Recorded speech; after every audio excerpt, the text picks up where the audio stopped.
Nayanthara main లీడ్గా చేసిన cinema vote. ఈ cinema ఈ రోజు నుంచి డిజ్నీ హాట్‌స్టార్‌లో తమిళ్‌తో పాటు తెలుగులో కూడా అవైలబుల్‌గా ఉంది. ఇప్పుడు ఈ సినిమా ఎలా ఉందో తెలుసుకుందాం.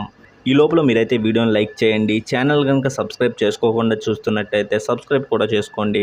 ఈ సినిమా కథ విషయానికొస్తే, ప్రయాణికులతో వెళ్తున్న ఒక బస్సు కొండ చర్యల మీద పడడంతో అందరూ కూడా బస్సులో ఇరుక్కుపోతారు. బస్సులోకి ఆక్సిజన్ రాక వాళ్ళు ఎలా ఇబ్బంది పడ్డారు, ఆక్సిజన్ కోసం వాళ్ళు ఏం చేశారు, దాని నుంచి బయట ఎలా పడ్డారు అనేది సినిమా. ఇక ఈ సినిమా స్టోరీ పరంగా సింపుల్గా అనిపిస్తుంది కానీ బాగా అనిపించింది.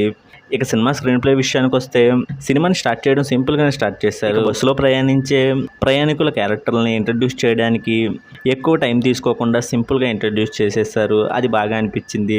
ఇక తర్వాత సినిమా మెయిన్ ప్లాట్లోకి వెళ్ళిపోతుంది. ఇక తర్వాత నుంచి సినిమాలో ఆక్సిజన్ కోసం వాళ్ళు ఏం చేస్తారు అనే ఇంట్రెస్ట్ అయితే అందరిలోనే ఉంటుంది. అలాగే వాళ్ళ బాబుని ఏం చేస్తారు అనే ఇంట్రెస్ట్ కూడా బాగానే క్రియేట్ చేశారు. సినిమాలో లాస్ట్ అరగంటలో వచ్చే సీన్స్ బాగా అనిపించాయి. కాకపోతే క్లైమాక్స్లో అన్ని క్యారెక్టర్లను ఇంకోసారి చూపించుంటే బాగుండేదేమో అనిపించింది. ఇక సినిమాలో బ్యాక్గ్రౌండ్ స్కోర్ సినిమాకి తగ్గట్టుగా బాగుంది. ఇక మొత్తంగా ఈ సినిమా గురించి చెప్పాలంటే, ఈ సినిమా ట్రైలర్ చూసినప్పుడు ఈ సినిమా కథ మొత్తాన్ని ట్రైలర్లోనే చెప్పేశారు. ఇంతకు మించి ఇంట్రెస్టింగ్గా ఏం చూపిస్తారు అనిపించింది. ఇక సినిమా చూసిన తర్వాత అయితే ట్రైలర్లో చూపించిన దానికన్నా కొత్తగా ఏం చూపించకపోయినా ట్రైలర్లో చూపించిన దాన్ని అయితే ఇంట్రెస్టింగ్గానే చూపించారు. ఇక ఫైనల్గా సినిమా అయితే బాగా అనిపిస్తుంది.